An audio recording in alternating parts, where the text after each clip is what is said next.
Imagine a world where the cadence of our words aligns with our actions. Well done is better than well said. I repeat, well done is better than well said. The work has to get put in. The example has to be laid out. There should be transparency and there should be no mistakes.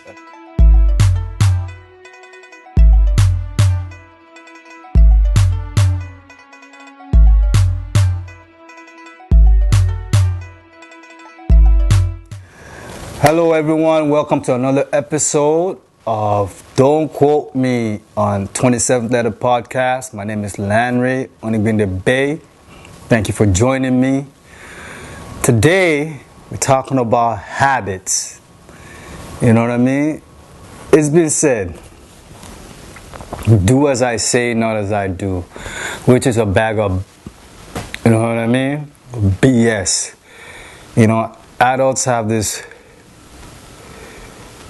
nonsensical idiom, you know what I mean, sayings that is just based on the fact that I am bigger and taller and adult and you're a child and you're not supposed to know nothing.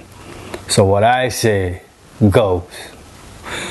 Again, this goes back to voicing, letting children voice their opinion, and then the children that we're dealing with right now, most of them are like indigo children. They're well equipped, like they come fully equipped. So they're literally our ancestors returned. So we're sitting here thinking that we know all this stuff, but they're sitting there with full knowledge that's unadulterated yet. Anyways, you know, as time goes on, when children get older, become adolescents into young adults, all that fades. You know what I mean? The way the world works is that they strip that of you. You know what I mean? The wonderment, the questions that you ask, and many times our habits come in question from our children. You know, many times. I have a home gym downstairs in the basement, and it was pivotal for me to get one built down there. It's nothing big, treadmill, a few weights, you know. I got a gym mat, you know, area for me to do my thing. And even before I had a gym, the home gym, I would often go to the gym. Post-pandemic, it was after pandemic, I was like, I can't do with this I can't deal with the nonsense that they were trying to promote within the gym, where they're saying you can't even go there during COVID or whatever during the pandemic, which is nonsense to me. So I'm like, I need the gym at home. I need to be self-sufficient. So not only as my children see me go to the gym, now they see the gym at home. Sometimes they go play in the basement and they see the weights. My older son is like, Daddy, sometimes I try to lift it. I don't know how you lift it, because I have some dumbbells down there. I don't know how you lift it. He's probably like trying to lift something that's too heavy for him, you know. But the example is being set, and these are great habits. Exercising is important for your mental health, not only for your physical health. Having good eating habits. I'm a vegan, so naturally I cook vegan food. I'm not a purist in my habits. I still have faults, you know what I mean? There's bad habits that my children notice, you know what I mean? Sometimes I like to smoke a little weed, and I don't really hide that from my children. And my older son is like, hey, you're not supposed to be smoking. What are you doing? It's like, it's something I'll explain to you when you're older, but I tell them what it is. This is marijuana, and you know what I mean? So on and so forth. But again, it's imperative that total sum of the habits that you do daily is to improve your life and your children's life and to set an example for them. It's not hard to look at the leaders and see who's full of it and who's not. Majority are. You know what I mean?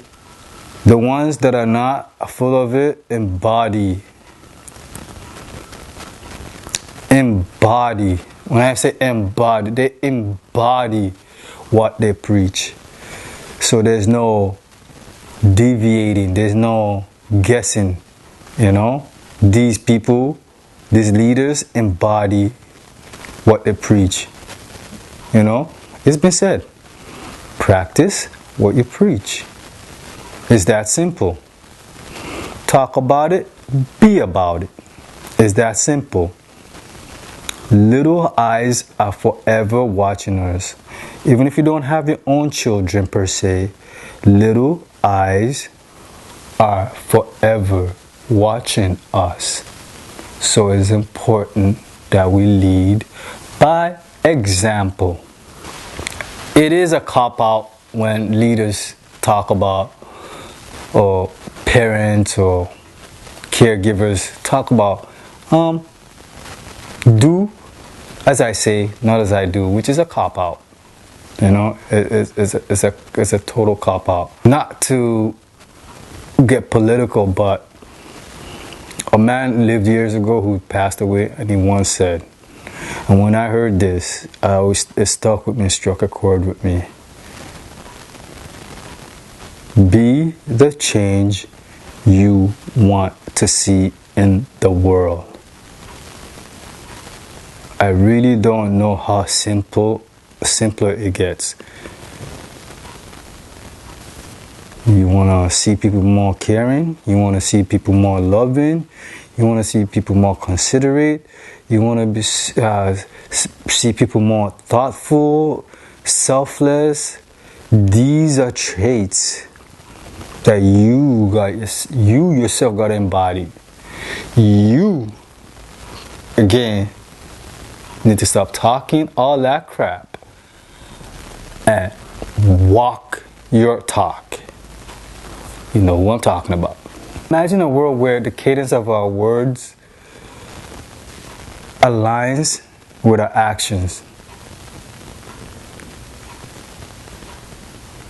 Well done is better than well said. I repeat,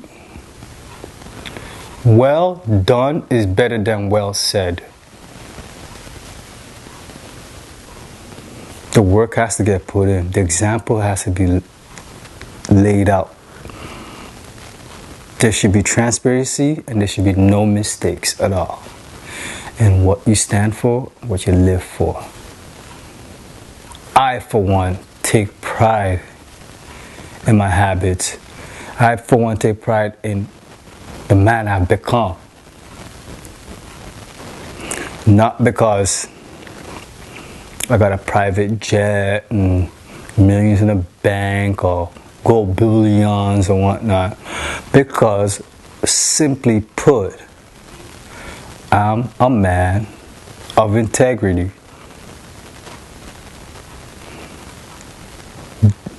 Leading with good habits is no problem for anyone with integrity, which is hard nowadays to uphold because people are always looking to compromise you these days, to put you in a compromising position where you gotta pick between your morals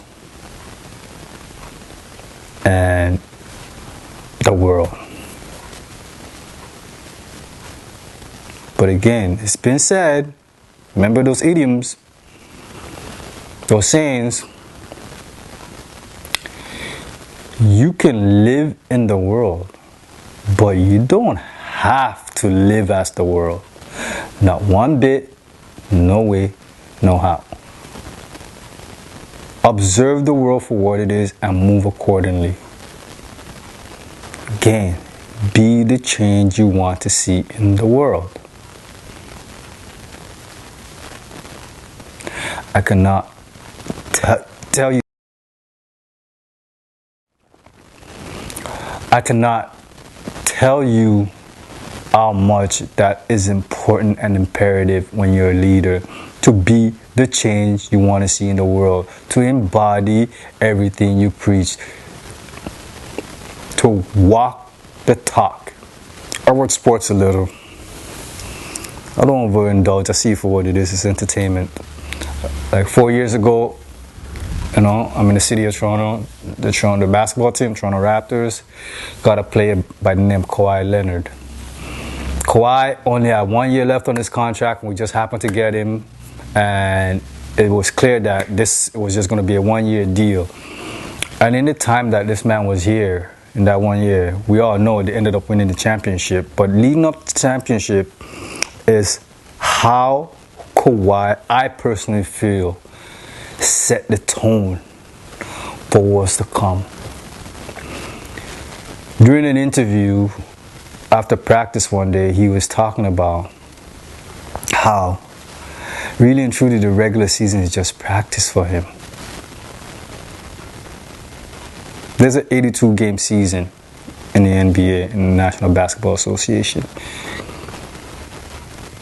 There's a lot of really good players, a lot of great players in the National Basketball Association. So when I heard Kawhi say this, I was struck. I was like, really? Like, I never heard Kobe speak like this. Never heard Jordan speak like this. The confidence he had was unmatched because he literally practiced what he preached. Even though the regular season was practice for him, you could see leading up to the playoffs how he ramped it up.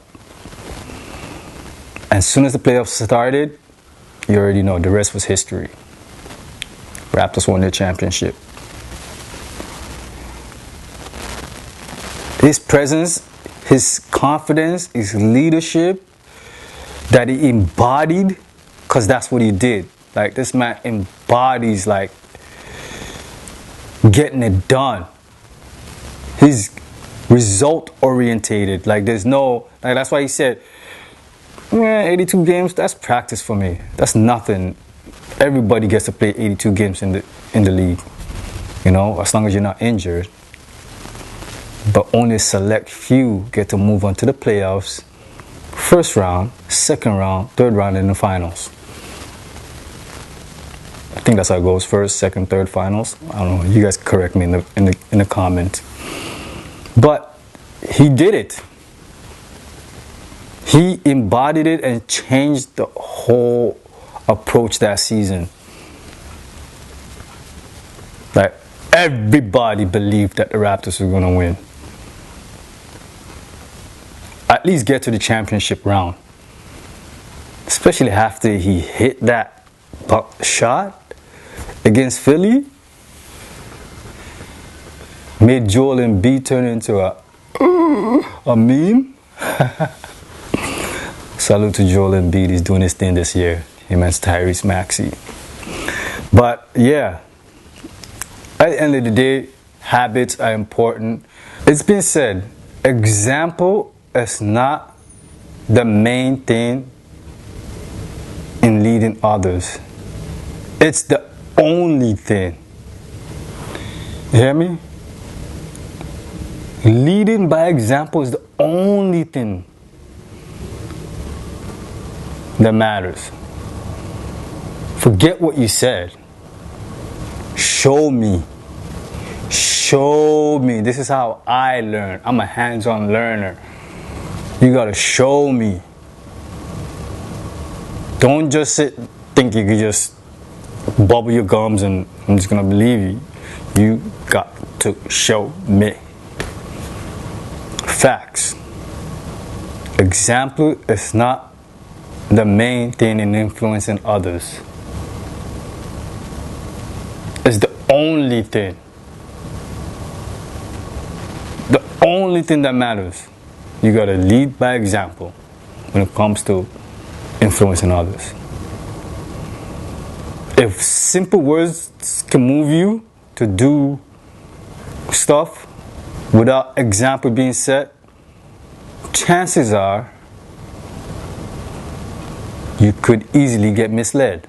Let us be architects of a legacy that is unmatched. Lead by example. Look to other leaders that came before you. Be covered in the dust from their sandals. And if you do it right, if you embody everything that you preach, behind you, somebody else should be covered in the dust of your sandals, leading the path, standing on one giant shoulder to another giant shoulder to the next one, and so on and so forth.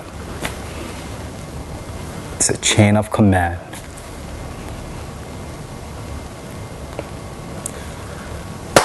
Thank you for checking out this video. Again, lead by example. Now, I want you to check out my next video talking about panicking. Somewhere around here. What it does, what you need to do when the time comes and you feel like the walls are closing in on you. So check out this next video, all about panicking and enduring it and getting over it. We all go through it. Thank you for joining me. Peace.